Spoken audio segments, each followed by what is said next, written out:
morning with Sister Kathleen Bierne. That's right.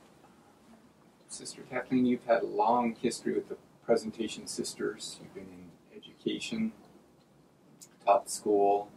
You joined at a fairly young age, I take it. I was 20. Mm-hmm. Okay. That was young in those days.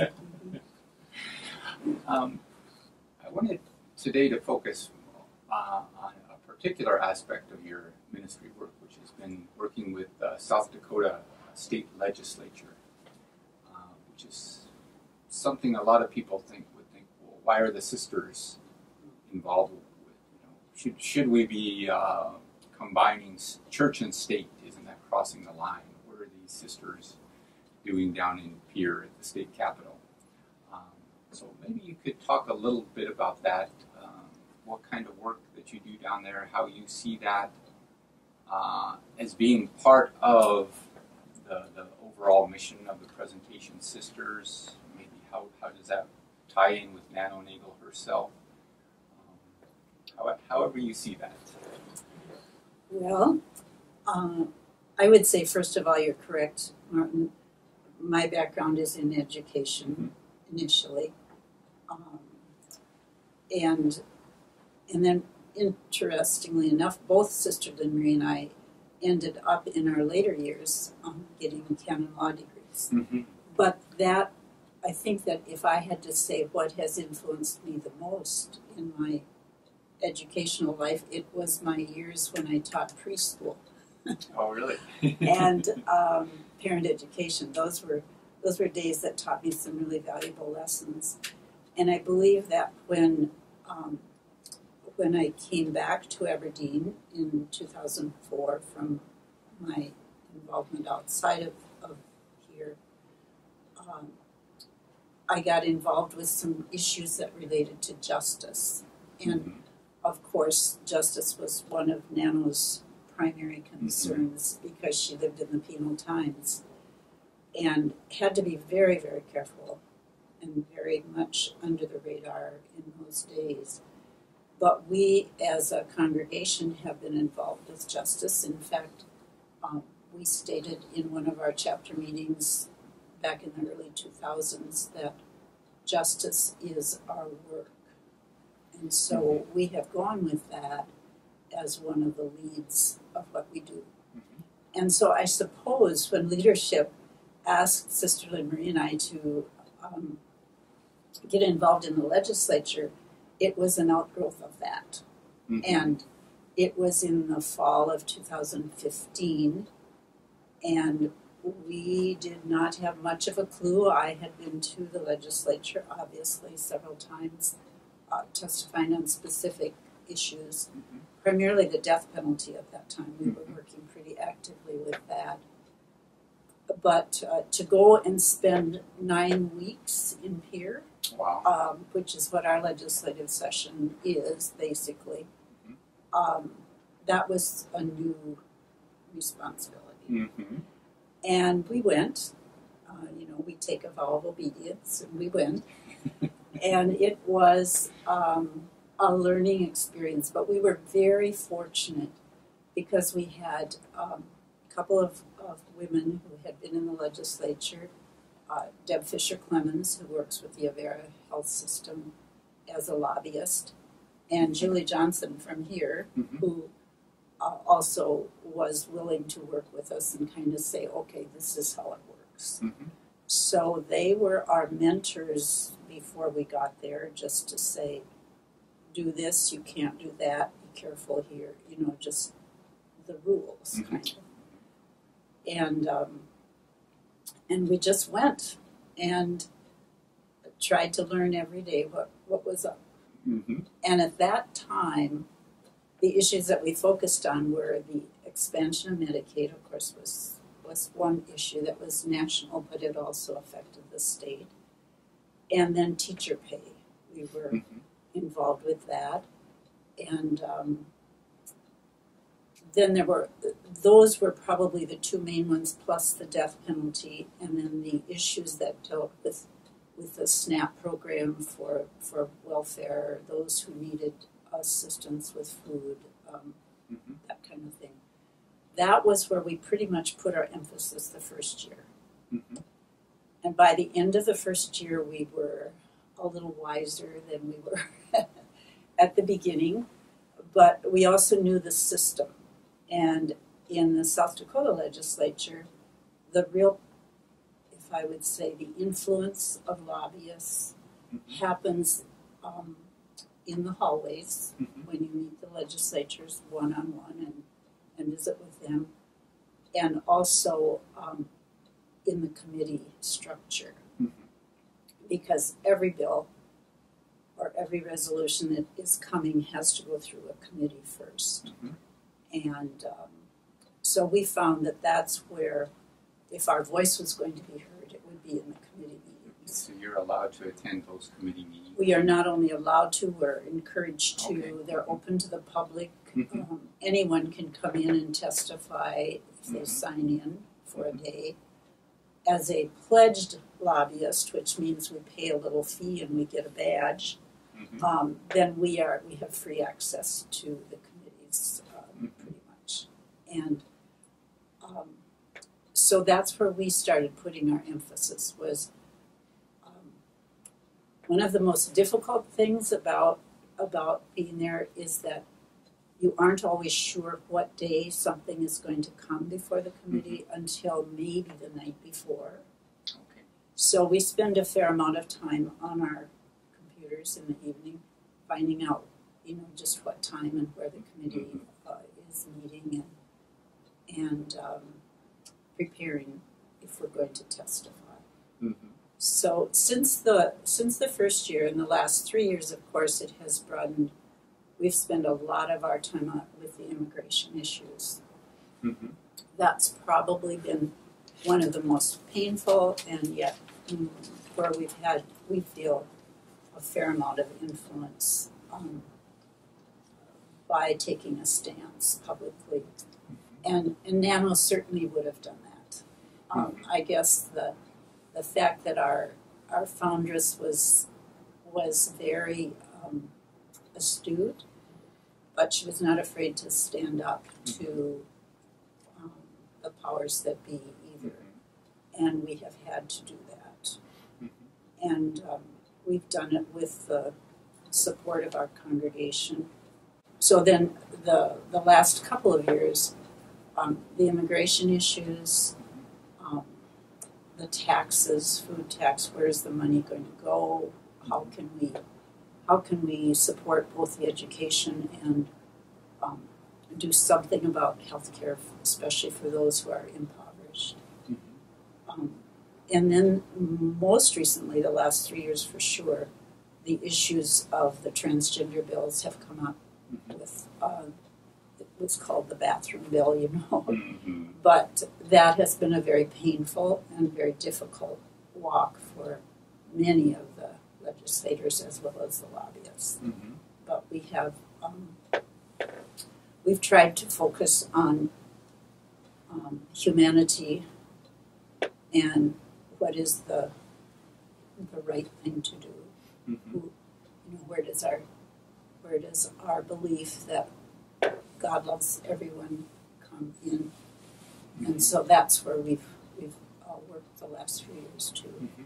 How do you decide as a congregation which particular issues to focus on? Because I know, so for example, there's a lot of abortion bills that come up, Right.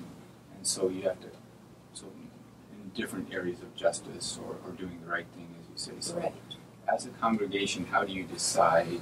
Because I suppose it's not just your choice. Those are very sensitive issues.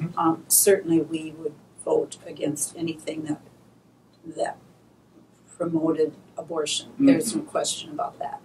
However, there are a lot of nuances of that we want to walk very carefully with where our church stands, as well as where the individual person might need assistance. So we have been pretty careful about that, and actually most of the bills regarding life issues, euthanasia we thought might come up, but it did not come up this past year. But the life issues of the beginning and ending of life we would certainly stand on the side of the ethics of our church for that. But we also tried to bring in the nuances. If we did not testify, I did not testify on any of the abortion bills because they were more for lessening the length of time, shortening the time that you could have an abortion, that kind of thing. It wasn't pro-abortion or anti-abortion. So we're pretty careful about those issues, and certainly seek the counsel of our congregation if we're doubtful of what to do about that. Mm-hmm. The keystone issues with the Native Americans, we've tried to be very supportive whenever we can. If there's an issue that is going to affect that portion of our state, because we're very committed to working with the Native American population. Prudence and discretion and relying on the Holy Spirit of when to speak and when not to speak. Mm-hmm. I think reflects a lot of what Nano must have had to do when she was dealing with For sure. some of the bishops and some of the penal laws and how do you do what you know is right and at the same time not be in conflict with leadership. On the immigration issue, what are the particular regulations or laws or specifics of what you're trying to work on? Immigration is a real hot issue in South Dakota, and we just wanted to be sure that people were not being discriminated against simply because they were a different color or spoke a different language or were from another country. And we worked to, there were some immigration bills that were very punitive that were brought that did not want any, like for example, at this point Lutheran Social Service settles refugees in South Dakota. And there were some that just wanted that brought down to almost zero. You know, like we don't want any, we don't want any of those people in our country, in our state. And so we obviously opposed that. The issues that would have in any way limited the freedom of people who were coming just simply to start a new life. This past session, we were lobbying that we would be able, that people coming into our state would be able to take the driver's license, for example, with their own language. Okay. Especially, it was the bill itself got limited before we had anything to do with it to just Spanish, but we testified on that because you know, it just seemed to us in the long run that to have people know in their own language what the rules were and how to be a safe driver made so much sense. Sure. But it was like, no, we can't do that because it costs money to translate it. And I have to say that, you know, it always, money is always an issue. Sure. So, and I acknowledge the importance of that, but I think sometimes the bottom line gets in before the facts of the case do. The values do. But I think that in doing, we were very fortunate too, I would want to say this, that those 4 years that we were there, we were able to live with the Benedictine sisters that were already in Pierre. They had two separate living arrangements, and we were able to, which gave us a sense of a base to come home to at night, which was really nice. And a sense of community. A sense of community. And both of us traveled home on the weekends. And we both had other commitments, so once in a while just one of us was there, you know, for something. The sense of being connected to our mission and to the pursuing of justice was definitely highlighted in my mind by the experience. Mm-hmm. That I had a sense of being connected to all the women in the last hundreds of years that have pushed against some real difficult, not only governmental but local, Mm-hmm. even sometimes church issues. Mm-hmm. And as Nano herself did, and that we were in good company, I guess. Mm-hmm. Now you have a degree in canon law. I do.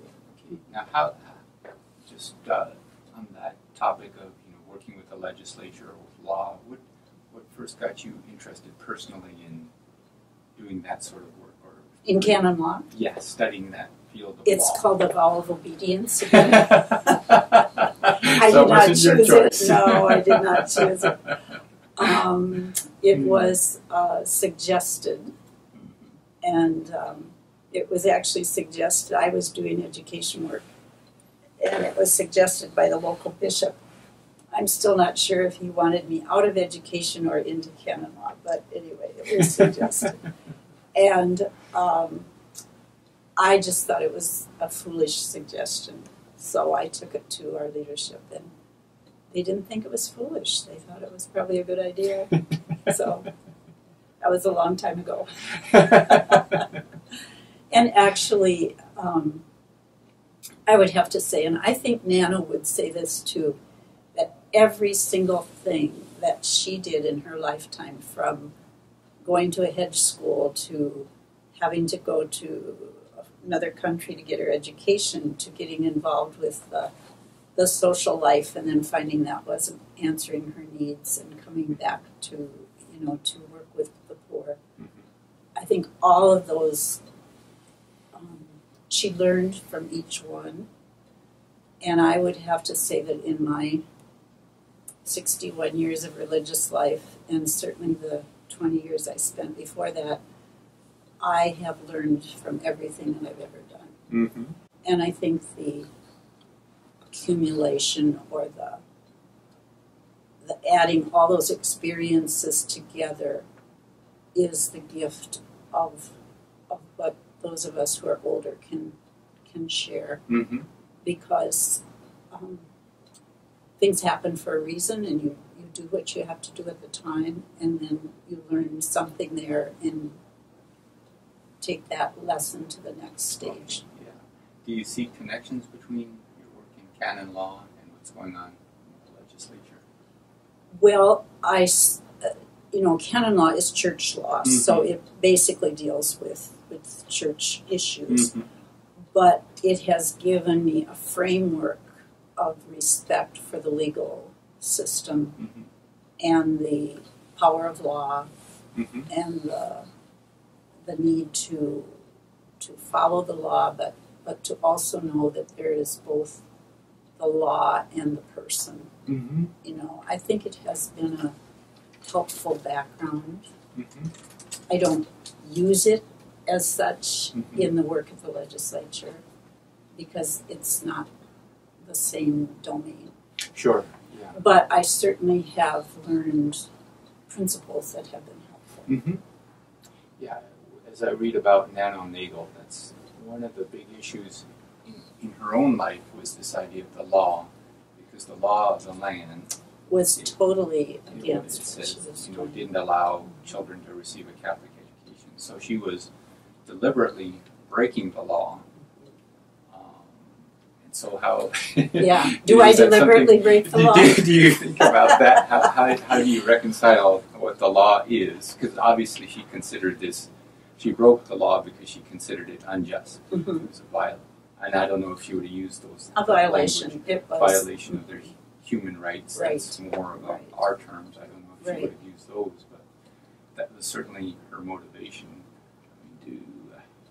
I don't know. Is that something you think about? Oh, definitely, because I think the letter of our law many times is punitive for people who Mm-hmm. don't have the means to go back to court, or to fight the law, or to they just simply can't do it. Right. And Don't have the so resources. we are I feel that I have an obligation to speak for them when I can. And I think that's what we're doing at the legislature is, for example, the work requirement for getting federal help for food, even for like 3 months. That's fine for the people who can do it. But there are people who cannot do that. And are they to be denied the opportunity to feed their family? So those are the nuances that I think an understanding of the law tells me that the law doesn't cover all those things. Right. You have to have some advocates speaking on the other side. Yeah, how that gets implemented. Yeah, like you say, do you have the resources to challenge what you feel is something unjust? Right. Which the poor might not have, or someone who's not educated. Right, and education, of course, is huge. One of the last things I testified on this past year was the to fund a summer study to see whether South Dakota could implement providing preschool education for all children. Well, of course, that's a topic very close to my heart. And I testified on that, and it was just like, nope, can't do it. Costs too much money. So those are the things that, that will come back up. And, I intend to be right there if I can. Say it again. Maybe just have you talk a little more personally, just to get some of that on the record, besides the legislative issues. What first led you personally to join the Sisters? How did you find out about them? What was your background? Well, I grew up near Watertown on a farm, Watertown, South Dakota on a farm, and we went to rural school for 8 years. I did.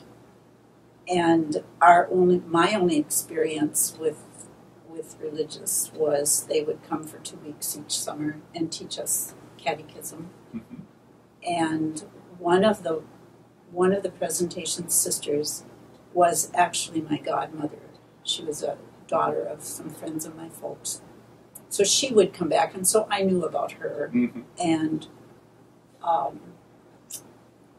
I guess the thing that really led me was I always wanted to see more of the world and do more, and I'd see my cousins and my friends and people getting married at 18 and having a family, and I certainly wanted a family, but I didn't want it at 18, And the desire to see more of the world.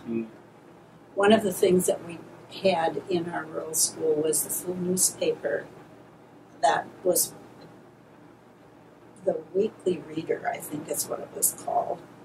And it would have stories of children from around the world. And so I always had that desire to see more than just Grover, South Dakota, even though I love Grover. And so then when I graduated from high school, I went to South Dakota State for a year.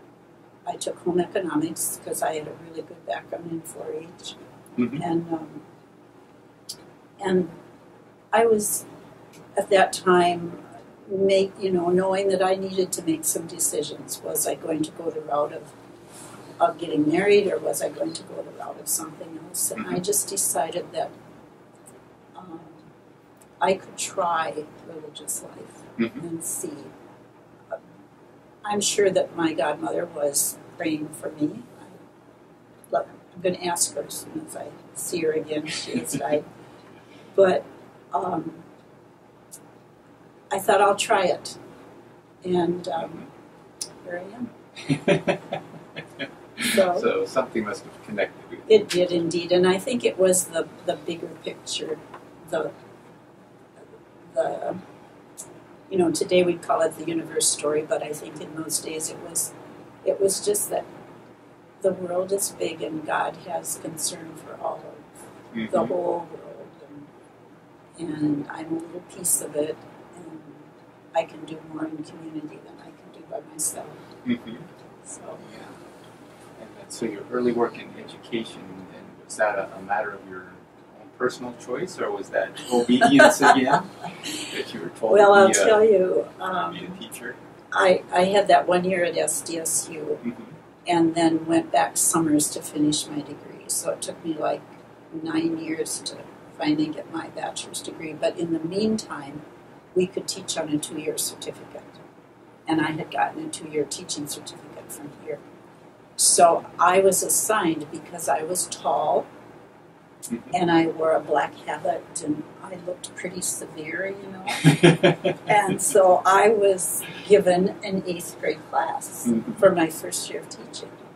Oh my goodness. It was a rude awakening, both for them and for me, because I didn't have a clue what I was doing. But anyway, I survived.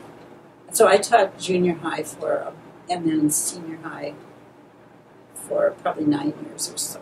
And then what subjects did you teach? Home economics and English, mostly. And then I went back to get a master's again because I was asked to. And by that time, home economics was kind of phasing out. So I got it in family and child development, and that's when I started teaching preschool then, and after I got my master's in that, and directed a parent-involved preschool in Sioux Falls for the diocese. It's called Inter-Parish Preschool. And as I said, when I look back on my life, it's one of the best things I ever did. With your focus on justice issues and being out in the community and sort of more active role, how do you see that combination of the other part of being a sister, the prayer life, the more contemplative community? How do you balance those aspects? With difficulty at times. Community prayer has always been part of our life, and community has always been part of my life. And I have moved multiple times through the years. My first years of teaching, I would move every year or two, just because they needed an 8th grade teacher here or they needed somebody here. And so I have found that I need to be at home wherever I am, and being at home for me involves enough personal prayer time that I can at least focus for the day. And like I just got back from 3 days of meetings in Sioux Falls, and then you don't have a schedule. So I find myself thinking, well, I can't, my meeting starts at 7:30 this morning, so I guess I won't get my morning prayer in, but I'll do it tonight. So I've balanced it like that. Sure. It's very important. And as I have gotten older, it has become far more important for me. Not just the times of prayer each day, but the moments of pulling my thoughts in and taking a deep breath and just realizing God is with me in this moment. Right now, as we're talking. You know? So it has become much more, I think, contemplative. More of a personal question, but the type of prayer, a lot of communities would say the office of the hours together. Yeah. We do a minimal amount of that. We have morning and evening prayer together. But I would say that our personal prayer time is really significant to all of us. You've had so many different aspects of. And I'm just delighted that you're doing what you're doing with the class, and I wish all of them the very best. And I guess if I had a word to say to your class, it would be to treasure each experience, and even the ones that are painful, and like facing your first 8th grade class without knowing what you're doing. Just trust that somehow that also will become part of your learning. Yeah, great. Okay. Well, thank you so You're much, welcome. sister.